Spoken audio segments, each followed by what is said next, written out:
ગઈકાલે તારીખ 18 નવેમ્બર 2025ના રોજ રાજકોટ વન વિભાગના ધ્યાને આવેલું હતું કે રાજકોટ શહેરની અંદર આવેલ ખેતલા બાપાના મંદિરે કોમન સેન્ડ બોઆ કે જે રસેલ સેન્ડ બોઆના નામે પણ ઓળખાય છે એ પ્રજાતિના 50થી વધારે સાપ કોઈ એક મંદિરમાં રાખવામાં આવેલા છે.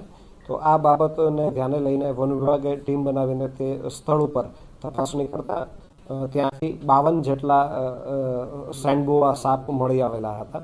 આ સેન્ડબોઆ કે જે સ્થાનિક ભાષામાં ભંફોડી તરીકે ઓળખવામાં આવે છે અને આ સાપ એ વાઇલ્ડલાઇફ પ્રોટેક્શન એક્ટ 1972 હેઠળ શેડ્યુલ 2માં સંરક્ષિત છે. એને કાયદાકીય સંરક્ષણ મળેલું હોવાથી તેને કોઈ બંધક સ્થિતિમાં રાખી શકાતા નથી હોતા.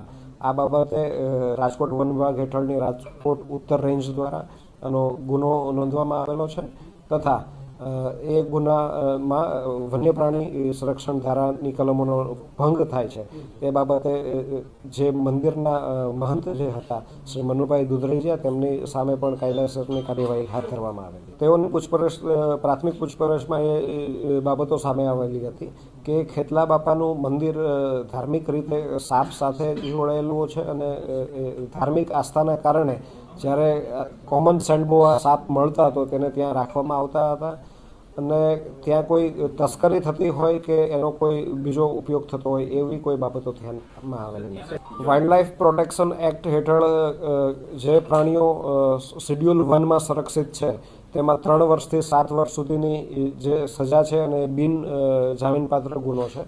જ્યારે શેડ્યુલ 2ના જે પ્રાણીઓ છે તેમાં 6 મહિના સુધીની સજાની જોગવાઈ છે. શેડ્યુલ 1ના પ્રાણીઓમાં 1 લાખ રૂપિયા સુધીના દંડની પણ જોગવાઈ છે.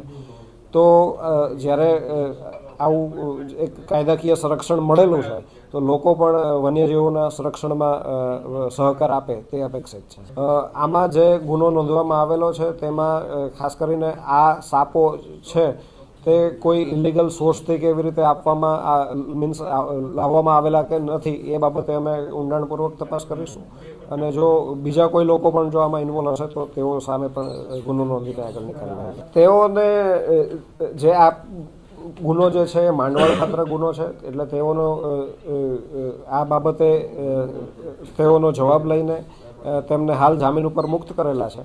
પરંતુ એમાં ફર્ધર ઇન્વેસ્ટિગેશન કરીને જો જરૂરિયાત જો જણાય તો એમને ફરીથી પણ પૂછપરછ માટે લાવીને જે દંડકીય કાર્યવાહી છે એ કરવામાં આવશે. સ્થાનિક જે પૂછપરછમાં એવું ધ્યાનમાં આવેલું છે કે લોકો જે આ સાપ સાથે ધાર્મિક આસ્થાથી જોડાયેલા હતા તો તેમના ધ્યાને જ્યારે આ સાપ આવે તો ત્યાં મંદિર ઉપર લોકો મૂકી જતા હતા અને જે ત્યાંના મહંત છે એ પણ સ્નેક હેન્ડલિંગમાં જાણકાર હોવાનું પ્રાથમિક તપાસમાં ધ્યાને આવેલું છે.